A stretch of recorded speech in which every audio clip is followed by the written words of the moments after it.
Porra, galera, vamos se inscrever no canal, ativar as notificações e dar like. Meu Deus, que transição magnífica. Eu acho que todo mundo alguma vez na vida já teve aquela súbita vontade de começar a fazer alguma coisa, mas por algum motivo, sempre que você tenta, você começa a se sabotar. Aí você compra um livro, aí você não lê, aí você guarda na estante, aí as pessoas vão chegando na sua casa e falando pra você, nossa, você deve ser um leitor e tanto, né? Aí você fica tipo, com certeza. Mas não acho que você tá sozinho nesse barco não, porque a maioria das pessoas sempre é introduzida a literatura na escola. E isso tem um grande probleminha que é encarar ler como uma obrigação. Então você não consegue associar esse hábito facilmente a coisas legais e divertidas. Olha, eu vou ler hoje, vai ser legal demais. Não, você não pensa isso. E eu confesso pra vocês que já teve períodos na minha vida que eu li bastante. Eu chegava numa semana e eu lia 2, 3 livros, só que aí eu parava por 4 meses. E eu acho que você concorda comigo que isso não é sustentável e muito menos produtivo, pelo amor de Deus. Foi aí que eu tive uma ideia. Todo final de ano a gente tem aquele costume de falar, não, 2024 vai ser diferente. 2024? Que é isso? Vida nova, projeto verão. E eu fiz uma promessa pra mim mesmo que esse ano eu ia ler 3 livros por mês, todo mês, até o final do ano. E acredita no que eu tô falando, depois desse vídeo você vai ficar viciado em ler. Eu acho que a primeira coisa que você tem que prestar atenção quando você começa a querer desenvolver o hábito de leitura é você pensar, o que me motiva a ler? Por que eu quero isso? Às vezes a gente começa uma coisa com as motivações erradas e quando a gente já tá no meio do percurso a gente desiste. Porque no final das contas não era isso exatamente que você queria fazer. Então definir as suas motivações é muito importante. E acredita no que eu tô falando, isso que você tá fazendo agora com o tempo vai se tornar tão divertido que você vai até se esquecer dessas motivações e do porquê que você tá fazendo isso. Porque se tornou algo que você faz por lazer. Então por favor, tenta encontrar suas verdadeiras motivações para começar a ler e se agarre a elas no começo, para você não desistir. Porque com o tempo esse hábito vai ser tão divertido pra você que você vai esquecer dessas ideias que estão te sustentando agora no início. Vamos parar de ler por causa de mulher? Oi, Dorway Gard, eu gosto de livros e eu também gosto de você, sabia? Se você quer construir o hábito de leitura como se fosse um hobby, você tem que entender que inicialmente você tem que ler coisas que você quer ler. E de preferência, leituras fluidas e fáceis. Até porque não adianta nada você ser mega fã de Senhor dos Anéis. Ai, eu sou literalmente o Frodo. E aí você vai ler e você começa a se frustrar na primeira tentativa, porque não é um livro fácil. E se você tivesse pesquisado só um pouco, você ia chegar à conclusão que é muito melhor começar a ler Tolkien por Hobbit ou pelas aventuras de Tom Bombadil. Então sempre tenta pegar uma resenha pra você ter certeza do dinheiro que você vai gastar e da experiência que você pode ou não vir a ter lendo esse livro. E as resenhas também são muito boas pra você ler depois que você já leu o livro, pra você ver outros pontos de vista sobre os personagens, sobre as mensagens que aquele livro passa, os ensinamentos. Então assista resenhas. Mas se você quer começar a ler não por hobby, mas por trabalho ou estudo, você tem que entender que aquele momento que você for parar pra ler, ele tem que ser o mais prazeroso possível. Então, senta numa cadeira que for confortável pra você, pega um chazinho, pega um cafezinho, umas bolachinhas, entendeu? Se você tiver um ventilador ou um ar-condicionado, liga pra ficar bem fresquinho o ambiente e começa a leitura. Porque toda vez que você for parar pra estudar ou pra trabalhar lendo, você vai associar aquilo a um momento relaxante, a algo confortável e vai fazer daquela atividade árdua muito mais fácil pra você. Mas um ambiente confortável, ele é uma boa pedida até pra um leitor que faz isso como hobby ou pra um leitor que faz isso como trabalho. Tanto faz. E ok, agora que a gente já entendeu que a gente precisa de um ambiente confortável e que a gente precisa escolher livros que a gente gosta ou pensa que vai gostar, você tem que ir pro próximo passo, que é criar metas realistas. Criar metas realistas é uma coisa muito importante não só para ler, mas para qualquer hobby ou hábito que você está querendo construir. Seja dieta, academia, qualquer coisa. Um erro muito comum das pessoas quando vai começar um projeto, embarcar numa coisa, é querer extrapolar logo no início. Um exemplo que eu poderia dar é de uma pessoa obesa que está querendo começar uma dieta. Você tem 140 quilos e quer perder 30 em um mês.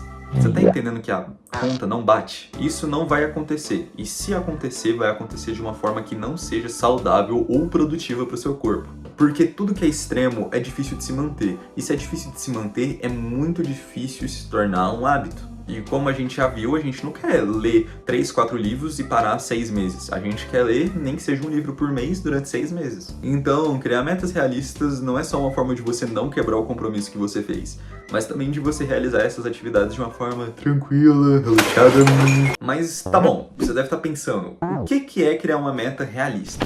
Eu recomendaria no começo que você sempre lesse todos os dias 15 minutos, encaixando esse horário na sua rotina. Ou antes do trabalho, antes da escola, ou depois do trabalho, à noite, de manhã, no meio da tarde, no horário que for mais conveniente para você. Mas sempre 15 minutos. E com o passar do tempo, conforme aquilo for se tornando divertido para você, você mesmo se dá a liberdade de estender esse tempo. Você só não pode encurtar. O principal que você tem que entender é que você não pode comer mais do que você consegue engolir nesse primeiro momento, senão vai dar uma bosta! E aí você só vai desistir. E outra coisa que ajuda pra caramba, ou pelo menos me ajudou, é eliminar distrações. Quando você tá naquela página muito chata, naquele capítulo muito chato, pelo menos eu tenho uma tendência muito idiota de simplesmente largar o que eu tô fazendo porque aquilo não tá tão interessante. E isso é muito complicado, porque toda vez que você encontrar um desafio na sua vida, você não pode só falar tipo assim, eu não vou fazer mais. Não existe isso, não tem condição disso. Então, pelo menos no começo, quando você se sentir muito entediado, tenta eliminar qualquer tipo de distração, seu celular, sua TV, seu cachorro, tudo. E com o tempo você vai ver que isso vai trabalhar muito o seu autocontrole e você não vai precisar mais jogar seu cachorro pela janela, nem quebrar seu celular para poder ler.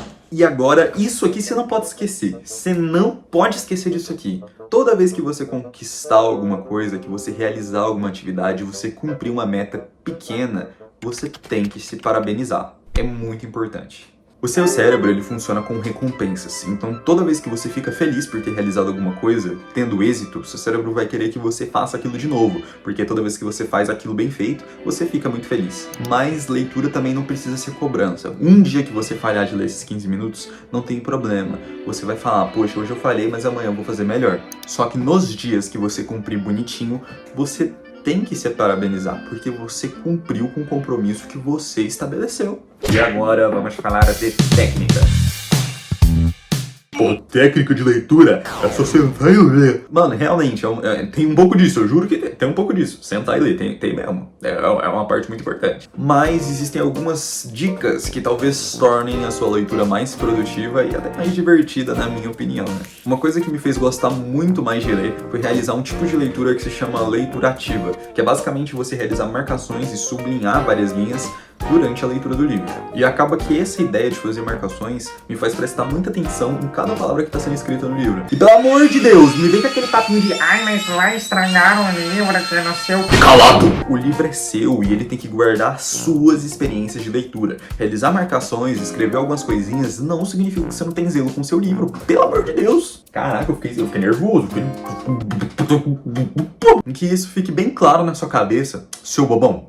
Destacar as coisas é muito importante e é muito legal. Principalmente quando você for reler ou quando você for folhear aquele livro de novo, você pode repassar só os momentos mais importantes, aquelas situações que te marcaram mais, e quando você for ver no futuro, mesmo que seja poucos meses depois, você vai poder perceber o que me marcou mais nesse livro que eu li. Outra coisa que tem ajudado a galera, mas que pra mim não funciona muito bem, mas logo eu vou explicar, é fazer o método Pomodoro, que se consiste em intercalar tempos de produtividade com tempo de descanso. Então, sei lá, a cada 25 minutos de produtividade, 5 minutos você vai tirar pra não fazer nada, pra dar aquela cagada boa, pra dar aquela lida no livro, pra conversar com a cocotinha. É isso que você vai fazer nesses 5 minutinhos treinos que você tem. Eu gaguejei. Eu conversei com uma porrada de amigos e a maioria deles fala que isso ajudaram muito eles a ter consistência e a conseguir realizar atividades de longa duração. Mas eu vou falar porque não me ajudou, mas eu acho que você tem que testar. E não precisa ser necessariamente 25 minutos de produtividade e 5 minutos de descanso. Isso só foi um exemplo. Enquanto eu tava no período de produtividade, eu sempre ficava olhando o relógio pra saber quantos minutos faltavam pro meu descanso. Então acabava que eu tentava fazer as coisas o mais rápido possíveis,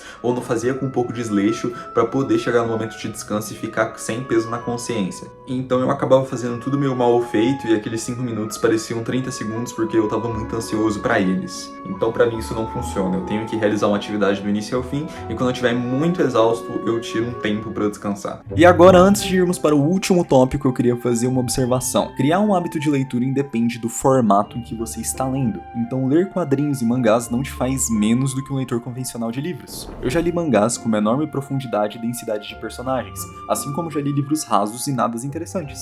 A única diferença real é que o mangá, pelo formato, possui menos informações em um único volume do que um livro. Então, se você se apega a essa coisa boba, isso é só uma desculpa para você não ler, ou para desincentivar as outras pessoas que querem começar. E agora vamos para o último tópico. Rufem os tambores! e dessa vez a gente vai falar da minha experiência.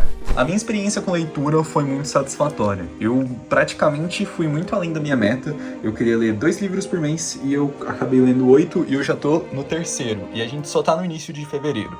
Então eu posso falar pra vocês que tá sendo uma experiência muito legal pra mim e eu planejo continuar lendo por bastante tempo e espero que pra vida inteira, na verdade. Esse é um hábito que eu adorei construir e eu acho que quando as aulas da faculdade começarem, provavelmente eu vou diminuir um pouco o ritmo, mas eu espero continuar mantendo os 3 livros por mês. E em breve a gente vai bater as metinhas que a gente tem que bater. Ler livros tem me ajudado não só com os roteiros aqui do canal, mas também com a forma pela qual eu me expresso e também no número de experiências e histórias que eu tenho. Isso tudo tem me ajudado a me tornar um ser humano melhor, então ler e consumir qualquer tipo de texto é muito bom. Enfim, é isso. Obrigado por ter visto até aqui e tchau, tchau!